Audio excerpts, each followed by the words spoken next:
Could a special plea deal keep Trump out of the White House? Written by Jill Lawrence. Jack Smith's classified documents indictment of Donald Trump was a book of horrors detailing threats to national security, global security, lives, intelligence methods, relations with allies, and relations with foes. The January 6th indictment, expected any day now, will likely be even more graphic, harrowing, and damning. It is tremendously satisfying after all this time to see facts and evidence assembled into an organized narrative of chaos, lawlessness, amorality, and insatiable needs for attention, money, and control. Finally, the system is working. Finally, there are indictments that lay out a narrative for us and for the record. At the very least, there is accountability for the history books. Unfortunately, it's not enough. Not when Trump is on the brink of a comeback, an almost certain third-time Republican nominee with increasingly detailed plans to cement minority rule and his own powers and priorities across the entire government. Presidents are not kings, Supreme Court Justice Ketanji Brown Jackson wrote in a reproach to the Trump administration when she was still a federal judge. But that's what Trump seems to have in mind. The question is, how to guarantee that he never gets the chance. And though Trump may be facing 4 criminal indictments by summer's end, with more possibly to come, there are fewer paths than most people might think, or hope. Given those limits and a Republican Party that has repeatedly allowed its rampaging former president to trample democracy, bold, creative thinking is necessary. For Trump, who fancies himself a master dealmaker, a particular deal comes to mind. Allowing him to avoid prison if he agrees to drop out of the presidential race, or resign the presidency if it came to that, and never run for public office again. Ever. Practically speaking, this would take buy-in from multiple prosecutors and judges to work, a not inconsiderable hurdle. Democratic pollster Doug Schoen and former Representative John LeBoutillier, an anti-Trump New York Republican, just floated a full-blown universal plea agreement in a weekend op-ed in The Messenger. Federal and state prosecutors suspend their criminal cases against Trump, while he admits his guilt and accepts personal responsibility for his actions in each case, withdraws from the campaign, and agrees never to pursue any public office during the rest of his life. There are, of course, many more details and potential sticking points. Judges in each case would have to accept the plea deal and agree not to sentence Trump to prison or home confinement. Who knows if all of them would?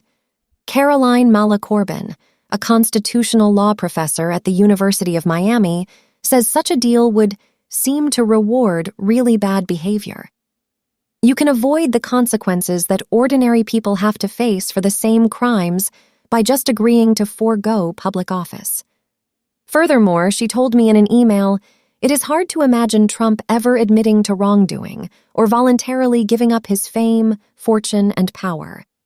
LeBoutillier told me he's known Trump since the early 1980s, and he will say anything to get out of trouble, including, if necessary, an admission that I'm guilty. He'd later deny it and attack the prosecutors and the system, the former congressman predicted, but legally, that would be irrelevant. If he is facing jail, LeBoutillier said, he will do it. Would this be unprecedented? Almost certainly, but then the whole situation is unprecedented. Would such a plea deal be legal or constitutional? Unclear, but in a case where the stakes for our constitutional system are already existential, it is worth exploring. And if it gets traction, the lawyers can fight it out. A universal plea deal may seem like the most complicated and unlikely path to preventing a second Trump presidency, but not when compared with the other choices available. The Constitution has only 3 requirements for a president. You have to be at least 35 years old, born in the United States, and a U.S. resident for at least 14 years. It would be nice if the founders had added and not be a convicted felon, but they did not. They did include an impeachment option, which certainly seems like it would cover a recorded phone call of Trump pressuring Ukraine President Volodymyr Zelensky to find dirt on Joe Biden in exchange for a White House meeting and military aid Congress had already appropriated to help Ukraine fend off Russian aggression. The same goes, even more so, for a mendacious, violent, and clearly illegal plot to stay in power after losing the 2020 election, complete with another recorded phone call, this time Trump pressuring Georgia Secretary of State Brad Raffensperger to find more votes and flip the state to him. Republicans could have banned Trump from public office for life by convicting him at either of 2 Senate impeachment trials, thereby ridding themselves of him and sparing the nation the ordeal we are likely to face in the months ahead.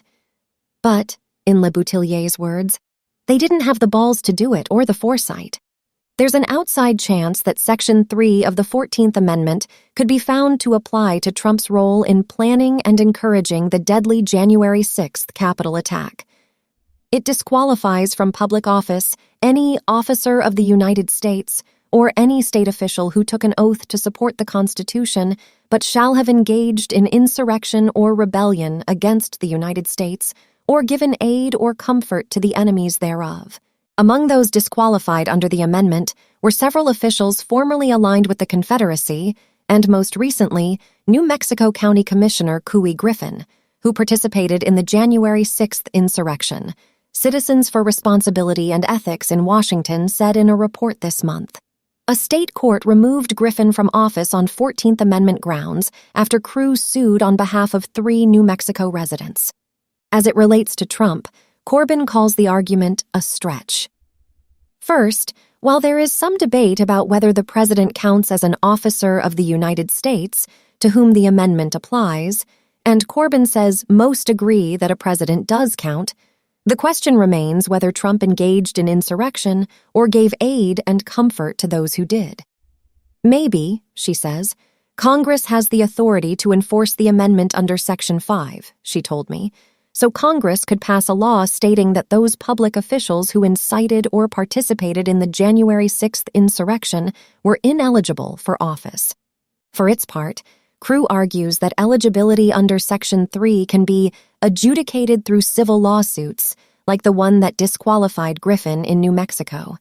For presidential candidates, the group writes, the section can be enforced by state election officials and in state courts as part of the process for determining who can appear on ballots for presidential elections. As intriguing as that possibility is, it would be a long, complicated process that might not produce results quickly enough and in enough states to matter. That said, it's a better bet in this era than congressional action.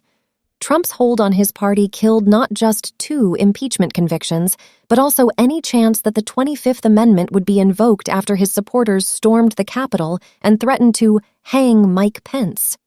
Even Pence said, in the immediate aftermath of January 6th, that he would not back using the 25th Amendment to remove Trump, according to then Education Secretary Betsy DeVos. She resigned after that discussion. Most Republican voters still can't quit Trump. His lead in 10 GOP primary polls this month has ranged from 25 to 44 points over the second-place DeSantis, his closest rival, and he has topped 50% in 7 of them. He's the presumptive nominee, even faced with years of trials, potential convictions, and prison sentences. And as many have noted, it's not impossible to run for president from prison. Socialist Party candidate Eugene V. Debs did it in 1920, and conspiracy theorist Lyndon LaRouche did it in 1992. Surely voters in a general election would reject Trump, right? Just like they did in 2020? That's what most national polls show. But not all of them. And presidential elections are not national.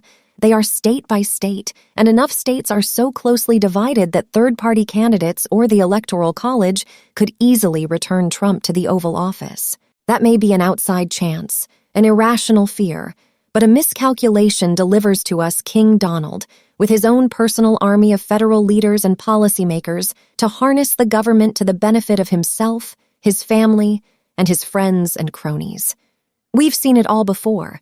Weaponized government, corrupt pardons, violence against perceived enemies, China trademarks and Saudi investments, voter suppression, and power at all costs. I have no illusions that a universal plea agreement would heal the country, as shown and Le Boutillier write, but it might head off political, policy, and administrative disasters that would take generations to repair. We've got to try.